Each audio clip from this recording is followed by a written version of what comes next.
A few days ago, the manager of the building where CNN's Havana bureau is located rapped on our door with an urgent message. She needed to know if we would be coming to work during the imminent US invasion. Washington's intense pressure campaign on Cuba had already been keenly felt in day-to-day life. Under the ongoing US oil blockade, power flickers off in our offices several times a day. The compounding economic crisis means there's no fuel for the building generator or even toilet paper for the bathrooms. Every day I walk past an enormous artificial Christmas tree in the lobby that no one has bothered to take down. A new poll has reaffirmed the tight race for Brazil's presidency this year, with both the left-wing incumbent Luiz Inácio Lula da Silva and his right-wing challenger Flavio Bolsonaro tied in a head-to-head contest. On Saturday, Datafolha, the polling firm for the group Folha media conglomerate, released its latest numbers, tracking the candidates' progress in the run-up to October's generation election. Two presidential campaign staffers have been killed in Colombia just 2 weeks before the South American country heads to the polls. The killings were announced by right-wing presidential candidate Abelardo de la Espriella, who said gunmen on motorbikes shot the victims in the central department of Meta on Friday night. Relations between Pakistan and Afghanistan have been tense since the Taliban took power in 2021. On Monday, Pakistan summoned a senior Afghan diplomat after an attack claimed by the Pakistan Taliban, known by the acronym TPP. The group said it carried out 2 more attacks since, mostly against security forces. As the Eurovision Song Contest took to the stage for the Saturday night final in Vienna, thousands protested outside against Israel's inclusion, and 5 countries boycotted the event over the genocidal war on Gaza. Pro-protesters marched through the Austrian capital to highlight what critics described as a double standard. The European Broadcasting Union, EBU, organisers refused to exclude Israel, despite banning Russia following its invasion of Ukraine 4 years ago. Have a nice... The vibes around the current AI boom aren't great, even in the tech industry. According to a lengthy social media post from Menlo Ventures partner Didi Das described San Francisco as pretty frenetic right now, as the divide in outcomes is the worst I've ever seen. A man has driven his car into pedestrians in the northern Italian city of Modena, injuring 8 people, 4 seriously, officials say. They include a woman who reportedly had both her legs crushed. Latvian President Edgars Rinkēvičs has backed opposition lawmaker Andris Kulbergs to replace Evika Silina for the top job after the Prime Minister resigned over an incident involving Ukrainian drones. Kulbergs, leader of the United List of Smaller Parties, which forms the largest opposition bloc in Parliament, will take office if lawmakers approve him and his cabinet. Following a visit from United States President Donald Trump to China, the island of Taiwan has issued a statement saying it is sovereign and independent. But Saturday's statement added that Taiwan plans to maintain the cross-strait status quo, under which it will not officially declare independence from China. AI-powered marketing platform Nectar Social announced Thursday that it raised a $30 million Series A round led by Menlo Ventures and its Anthology Fund, which was created alongside Anthropic. The company, which officially exited stealth last year, is an agentic operating system for marketers. It told TechCrunch that it uses autonomous AI agents to help brands run social activity, moderation, creator workflows, competitive intelligence, and commerce conversations end-to-end. It also has data partnerships with companies like Meta and Reddit that allows the Nectar agent pull and pool data into one place from various platforms, rather than brands needing to use different tools to manage different platforms. Shortly after a car ploughed into a crowd of pedestrians in Modena, Italy on Saturday, 4 Italian civilians stepped in and tackled the vehicle's driver, pulling him to the ground, according to the city's mayor. The madman, I don't know what to call him, the criminal who committed this act, he got out of the car brandishing a knife. Mayor Massimo Mezzetti told state-owned news agency RAI. 4 citizens, whom I thank, captured him and handed him over to law enforcement. Some 150,000 people descended on London in September for a rally organised by Tommy Robinson, an agitator who spreads anti-Muslim bigotry and has several criminal convictions. It felt like a watershed moment in British politics. Something in our country changed, Sadiq Khan, the mayor of London, said at the time. This felt different. Palestinian President Mahmoud Abbas has cast his ballot in internal Fatah leadership elections held at the presidential headquarters in Ramallah. The leaders were elected for the movement's Central Committee and Revolutionary Council at the Ahmad Shukayri Hall on Saturday. At least 80 deaths have been reported in the Democratic Republic of the Congos, DRC, new Ebola disease outbreak, authorities said, as health workers race to intensify screening and contact tracing to contain the disease. Nearly 250 suspected cases of the highly contagious hemorrhagic fever have been recorded in eastern DRC, according to the Health Ministry, with one death also reported in neighbouring Uganda.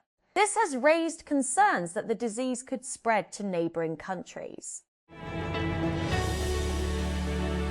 Orgsiv, a widely used open repository for preprint research, is doing more to crack down on the careless use of large language models in scientific papers. Although papers are posted to the site before they are peer-reviewed, Orgsiv, pronounced archive, has become one of the main ways that research circulates in fields like computer science and math, and the site itself has become a source of data on trends in scientific research.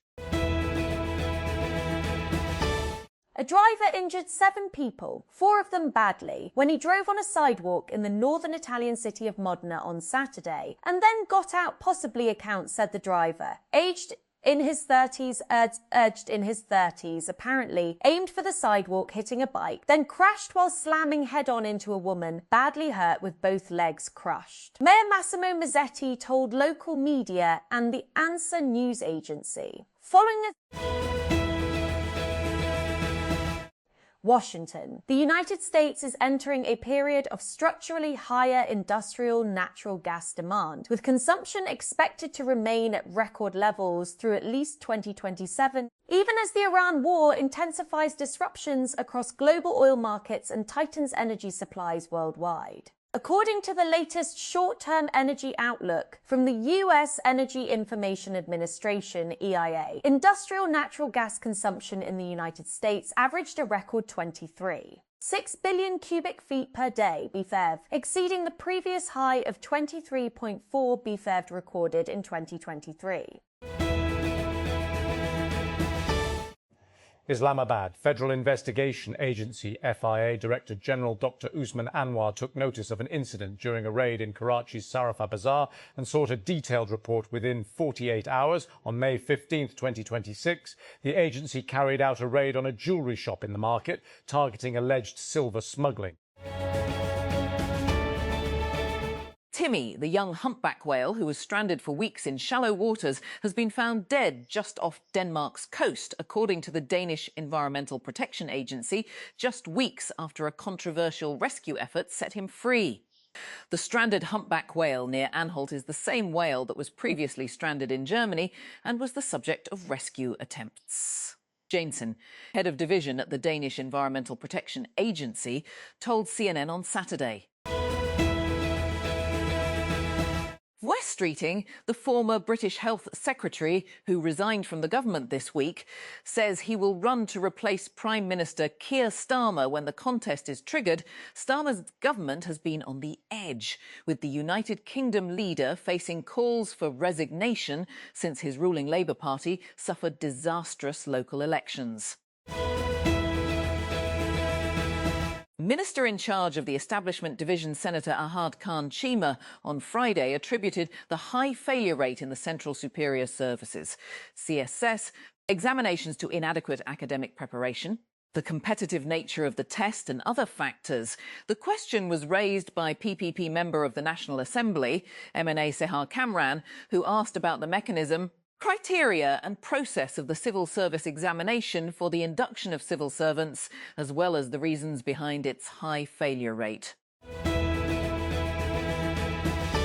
Gunmen have kidnapped more than 50 children from 3 schools in the same town in northeastern Nigeria. Teachers and parents have told the BBC. Most of those missing are aged between 2 and 5 years old. Taiwan has insisted it is a sovereign, independent nation after US President Donald Trump cautioned it against formally declaring independence from China. Trump's remarks came after a 2-day summit in Beijing, after which he said he had made no commitment either way about the self-governing island, which China claims as part of its territory and has not ruled out taking by force.